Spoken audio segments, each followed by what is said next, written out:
నిలువెత్తు ఆత్మగౌరవం సిద్ధారెడ్డి. నందిని సిద్ధారెడ్డి నిబద్ధతకు ప్రశంస. పారితోషికం ఇంటి జాగను తిరస్కరించడం తెలంగాణ అస్తిత్వ పరిరక్షణలో మైలురాయి. BRS party working president KTR మొన్న కవులకు, కళాకారులకు, రచయితలకు, విమర్శకులకు ఈ కాంగ్రెస్ ప్రభుత్వం రేవంత్ రెడ్డి గారు పారితోషికం ఇచ్చింది. అంటే వాళ్ళను సన్మానించి వాళ్ళను గౌరవించుకోవడానికి ఈ వివిధ రంగాలలో ఉన్న కళాకారులకు ₹1,00,00,000 బహుమానంతో పాటు 300 గజాల జాగా ఫ్యూచర్ సిటీలో ఇస్తామని చెప్పింది. ఇక ఫ్యూచర్ సిటీ అనేది ఇక ఎక్కడున్నదని ఎత్తుక్కోవాలి. ఇక 300 గజాల జాగా ₹1,00,00,000 ఇచ్చిన వాళ్ళు రేవంత్ రెడ్డిని జాకీలు పెట్టి లేపుతాను. ఇక మన కులపొడే కదా, మనం ₹1,00,00,000 300 గజాల జాగిస్తే పొగుడుతాడేమో అనుకొని ఇక్కడ సిద్ధారెడ్డి గారికి కూడా ఇచ్చే ప్రయత్నం చేసిండు. నందిని సిద్ధారెడ్డికి కూడా ఇచ్చే ప్రయత్నం చేసిండు. ఈయన తెలంగాణ సాహితీవేత్త. నిజంగా హత్య చేసినోడు వచ్చి మళ్ళీ శాలువ కప్తామంటే మనం ఒప్పుకుంటామా? ఇప్పుడు సిద్ధారెడ్డికి అదే పని చేసిండు. నీకు ₹1,00,00,000 ఏమనికి కావాలి, నీ 300 గజాల జాగేమనికి కావాలి. తెలంగాణ ఉద్యమం తీవ్రత తెలియనివి, తెలంగాణ అస్తిత్వం గురించి తెలియనివి, తెలంగాణ పోరాట పటిమ తెలియనివి, జై తెలంగాణ అని ఒకరోజు అననునివి, నువ్వు శాలువ కప్పి ₹1,00,00,000 ఇస్తే అవి నాకు రక్తం కూడుతోటి సమానం అనుకొని కాలుతోటి అన్నిండు. ఇది పౌరుషం అంటే. తెలంగాణ ఉద్యమంలో ఉన్న వ్యక్తుల పౌరుషం ఇది.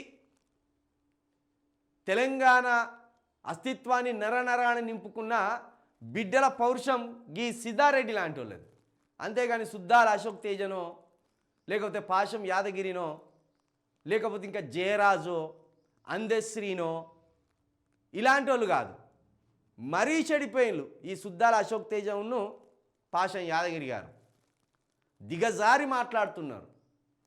తెలంగాణ తల్లి రూపం మీద మీలో కళ ఉన్నదాన్ని చూసి ఇచ్చిన ఆయన ₹1,00,00,000. మీరు తెలంగాణ తల్లి విగ్రహాన్ని పొగడమని ఇవ్వలే మీకు ₹1,00,00,000. మీరు గొప్ప సాహితీవేత్తలనో, గొప్ప కళాకారులనో, గొప్ప కవులనో, గొప్ప విమర్శకులనో మీ ప్రతిభను చూసి ఇచ్చిండు. ఈ ప్రభుత్వం కాకపోతే ఇంకో ప్రభుత్వం ఇస్తుంది, ఇంకో ప్రభుత్వం కాకపోతే ఇంకో ప్రభుత్వం ఇస్తుంది. ఇవ్వకపోయినా మీ ప్రతిభ ఎక్కడికి పోదు, మీలోనే ఉంటుంది.